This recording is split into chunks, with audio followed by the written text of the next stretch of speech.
Gente, olha aí, vocês vão ter que se acostumar com isso aí, gente. Durante 10 episódios, nós estamos contando um pouquinho em pequenas histórias de vida, pequenas histórias da minha vida.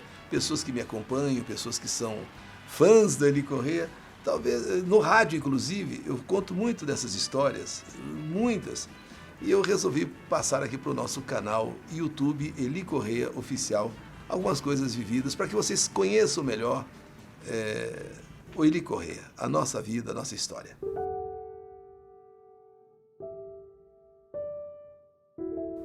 Chegamos em Sertaneja. Depois da morte do meu pai, sepultado, mudamos para Sertaneja e fomos morar na pensão da minha avó. A minha mãe foi trabalhar com a minha avó, claro, na pensão, que não era somente servir refeições.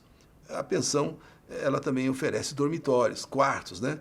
Então, minha mãe veio trabalhar com a minha avó e eu e a minha irmã. E minha irmãzinha era muito pequena.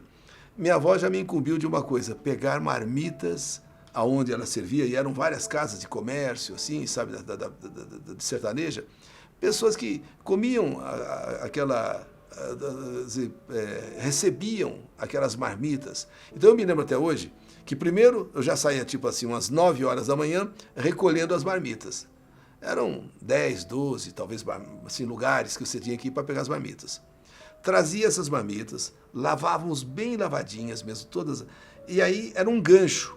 Então você colocava a de baixo, a primeira era feijão, porque era o mais quente.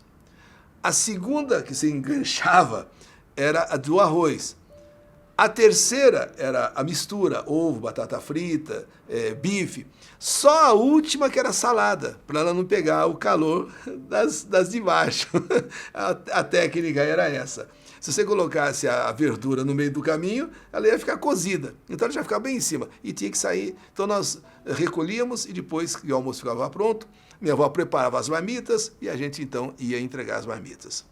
Esse foi, vamos dizer assim, meu primeiro trabalho. Mas como eu disse, minha avó era desse tipo assim, que trabalho não mata ninguém. Nunca matou ninguém e não vai matar, então você tem que trabalhar. Então ela já, logo dali a pouco, ela me arranjou um emprego no bar do seu Roberto Nagayoshi. Então nós fomos trabalhar no bar do seu Roberto Nagayoshi. E do bar nós fomos para a quitanda do seu Nagayoshi. Tem até uma coisa assim engraçada, que foi aí que eu conheci pela primeira vez a tal da Coca-Cola. Eu meio escondido peguei uma Coca-Cola assim, quente mesmo, né? Porque eu falei, vou experimentar, todo mundo vem tomar Coca-Cola, assim. E eu, então, escondido, ela quente, quando eu coloquei, eu não gostei. Nossa, não sei como é. Mas é porque ela não era gelada, né? Todo mundo sabe que ela tem que ser bem gelada, né? Então, foi um fato assim. Eu trabalhei nesse lugar, primeiro no bar do Roberto, e depois na quitanda do seu Nagayoshi, isso tudo com 8 anos. Isso aí tinha o quê? 7 anos, 8 anos, minha avó já queria que você trabalhasse. Por que minha avó e não minha mãe? Porque a minha avó era dominadora. Ela dominava até minha própria mãe. Ela era exigente, daquelas mulheres assim, sabe? Brava mesmo. Mas era muito boa. Eu não posso negar. Que ela era exigente, brava, mas era também uma pessoa muito dócil. Gostava muito da gente, da minha própria mãe, dos netos, que era eu e a Neidinha, minha irmã. Bom, então aí, ela, depois desse período, ela me arranjou um serviço na farmácia do seu Miguel.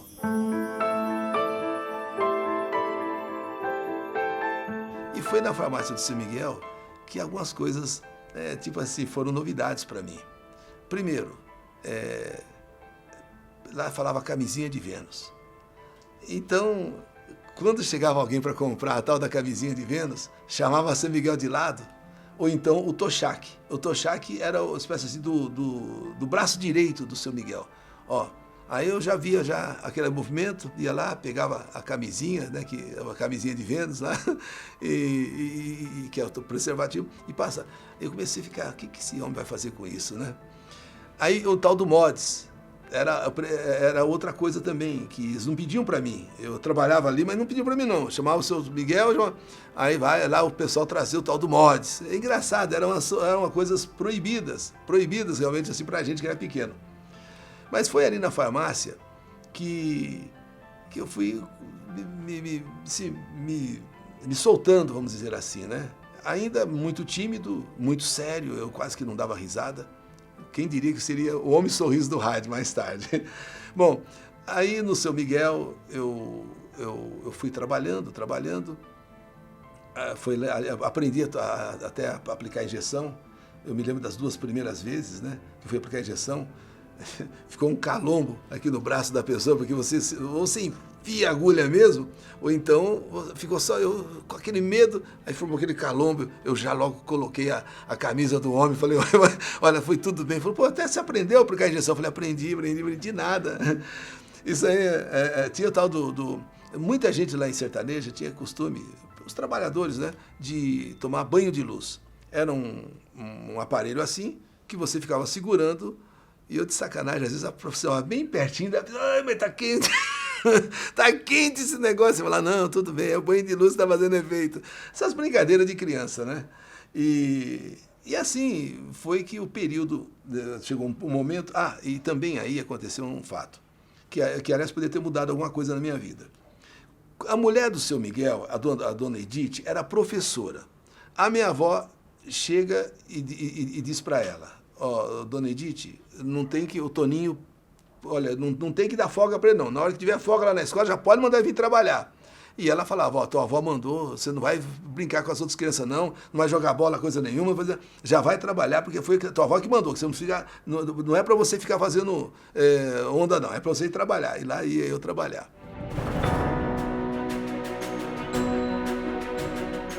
Chegou o momento que nessa ocasião aí eu já tinha feito o 1º ano, o 2º ano e entrei no 3º ano primário.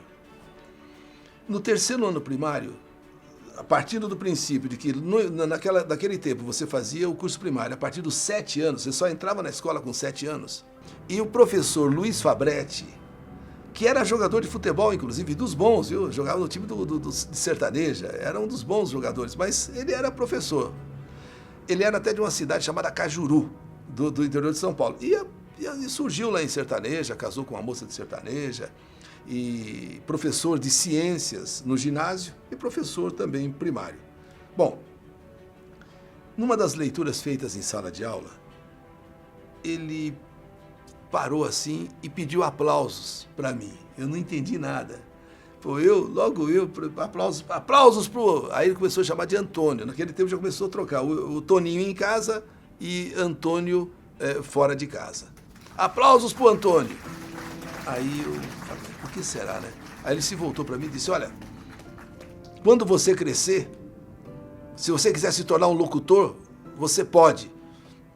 Olha, dicção, pontuação. Ele falou assim, dicção, pontuação, sabe? Interpreta o texto. Você, quando crescer, se quiser, pode se tornar um locutor. Ouça o que eu estou te dizendo. E eu falei assim, poxa, legal, obrigado, professor, né? E ficou por isso mesmo. Mas depois, a partir daí, eu comecei realmente a pensar em que, sabe, com 9 anos, era o 3º ano primário, 9 anos, e ele me incute isso da cabeça que quando eu crescesse, poderia ser locutor. Só que a partir daí, comecei só a pensar em locução. Pô, 9 anos, o cara fala em locutor, rádio, que era uma coisa que... é um sonho, você nem imagina que você um dia vai chegar num rádio. O sonho que eu digo, não o sonho de trabalhar em rádio, sonho, uma coisa inatingível. Você nunca podia imaginar que... Mas aquilo ficou martelando na minha cabeça. Poxa, eu posso ser um dia locutor.